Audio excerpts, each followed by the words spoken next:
How's it going, everyone? This is the One-Timers. We got Matt Ostro here on the phone, calling in all the way from Minneapolis. Justin Thomas here in Lima, Ohio. What's up, Matt? How you been?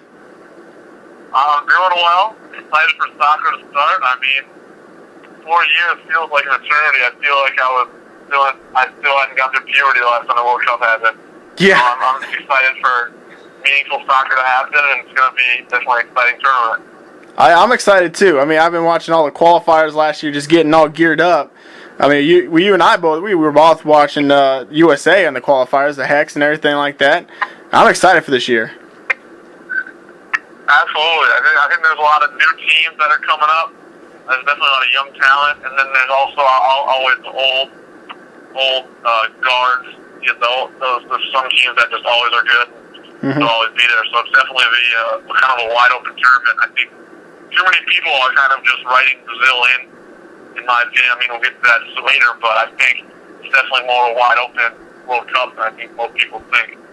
Yeah, I mean, it's always tough when you're on the South American continent because no European team has won a World Cup when it's in South America. So if you're going off of that logic, there's only really a couple teams that have a really good chance. But obviously, you never know what's going to happen in a World Cup.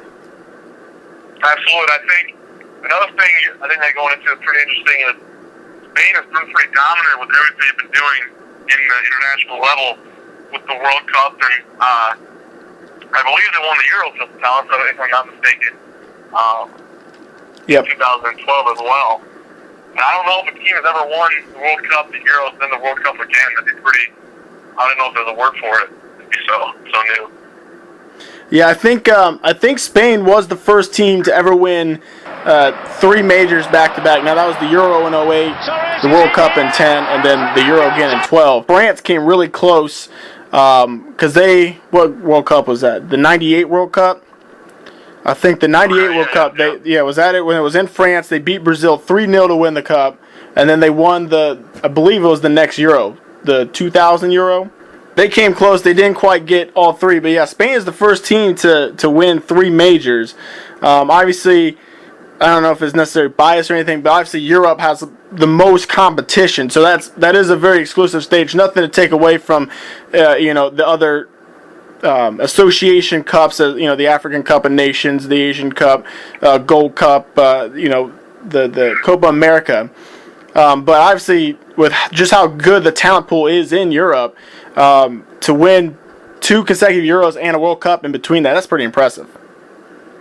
That's big time. We'll call it the L trade, I think, maybe. I don't know if they win it. I don't know. They can call it whatever they want. They win it. They deserve whatever. They can do whatever they want, really, at that point. That's true. Get in the Group A. Get in the Group A, JT. I'm excited. This is where the hosts that are so nice to let everyone come to their country and play soccer and spend a couple $1 billion and run around their city. I'm sure there's a lot of people that are going to be tourists there. I don't know if it's going to be interesting. And so, from what I understand, I don't know much about geography. Brazil is a very large country, kind of like the U.S. How there's a lot of mountains, there's deserts, there's swamps, there's pretty much everything you can ask for. So it should be a big thing to watch is where people are playing respectively to the climate. Absolutely. Now, you got the full-out scale. You can tell me what cities everyone's going to be playing in. But let's break down Group A.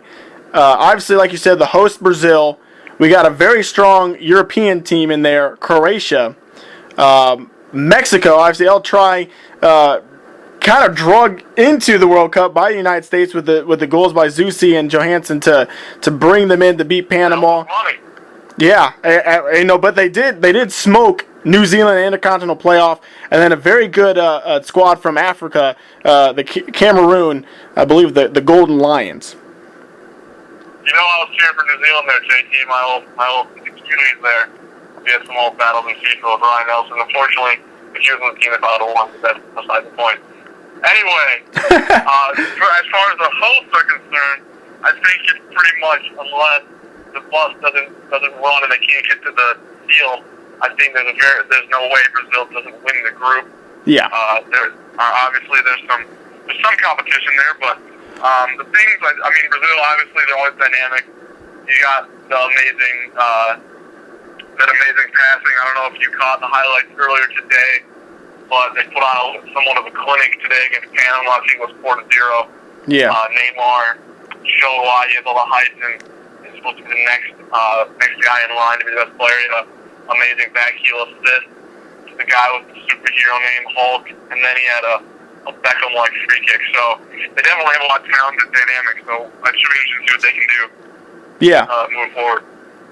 I'm excited as well. I mean, this is a team that really there's only one or two teams that could really compete with them when they had the Confederations Cup last year.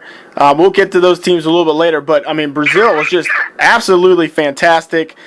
Fred, I mean, he really burst onto the scene, had a great tournament, and obviously you got a lot of good names from all the top European leagues. Obviously, you said Neymar, there's Oscar, David Luiz, and now we got Julio Cesar playing goalkeeper for Toronto FC here in the MLS.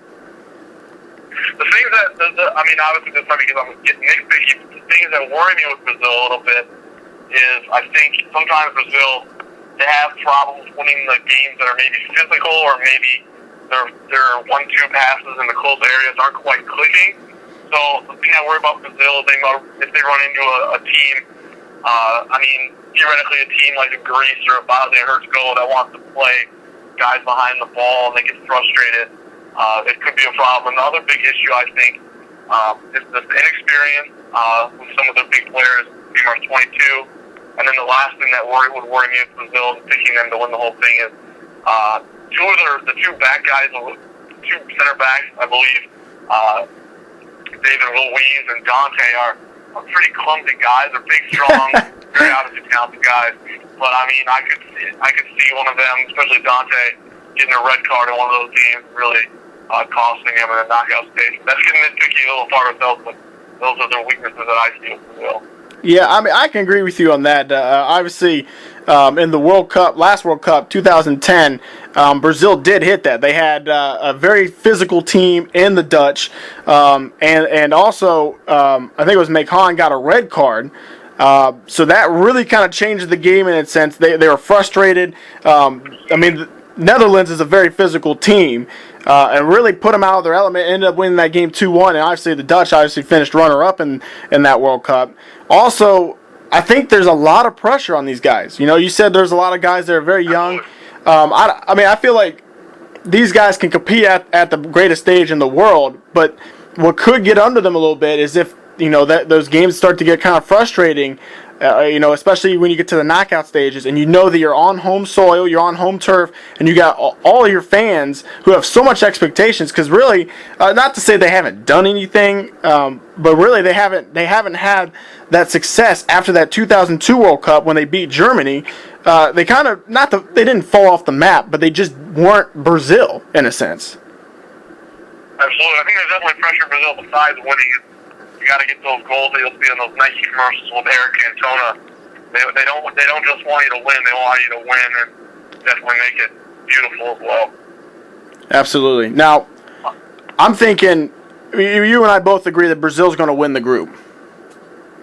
I think that if that doesn't happen, I'd be worried for players. It might be a small riot and worry for the health of Brazil. That'd be a scary proposition, but I think unless the bus breaks down on the way to the stadium, it's very hard to believe that Brazil doesn't win. Exactly. Now, we got three other really good teams in this group: Croatia, Mexico, and Cameroon.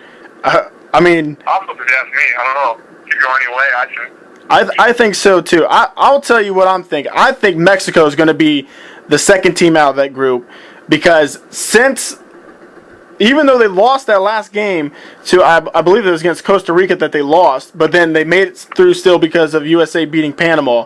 I mean, they destroyed New Zealand. Now, obviously, there's a big difference in the caliber. Obviously, New Zealand wins Oceania, but still has to play the play-in.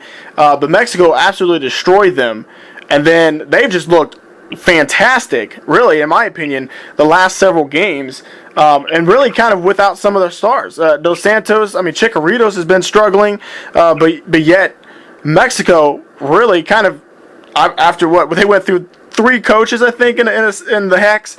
But really, I think they're starting to click the right cylinders at the right time. And I mean, obviously, there's a big difference between the Olympics and the World Cup, but they did win the gold medal over Brazil in the Olympics in London. I kind of disagree. I really think I don't think Mexico quite makes it out of the group stage. I think Croatia is really a team that's been kind of underrated, and I think they've been kind of this favorable draw. They got Luka Modric. I don't know if you saw the pictures. He got his haircut, I believe, after a bet after Madrid won the Champions League. So they might want to check out his new. He doesn't have the flowing locks anymore, he's got the short hair. And then they have the Bayern Munich front man, Mario Mandzukic, who's been, I'm not sure how you say it, but he's been kind of, he scored a lot of goals in qualifying. So I see Croatia getting out. I think Cameroon's no one to look past. Eto'o is big time. They just tied Germany 2-2. So I mean, I just don't see Mexico. I think there's too much drama there. That's fair. I mean, like you said, it really is a toss-up. That's three really good sides that really have ample opportunities to be the second team out of there. And, you never know. Maybe the pressure is too much for Brazil. Somehow, two of those three come out and Brazil doesn't. I mean, very kind of unlikely. You think Brazil's going to get out of the group, but that, like you said, that is a very tough group for Group A. So I'm saying Brazil, Mexico. You're saying Brazil and Croatia, if I'm not mistaken, then? I believe I'm on the record. Put it down, right in stone. That's what I want.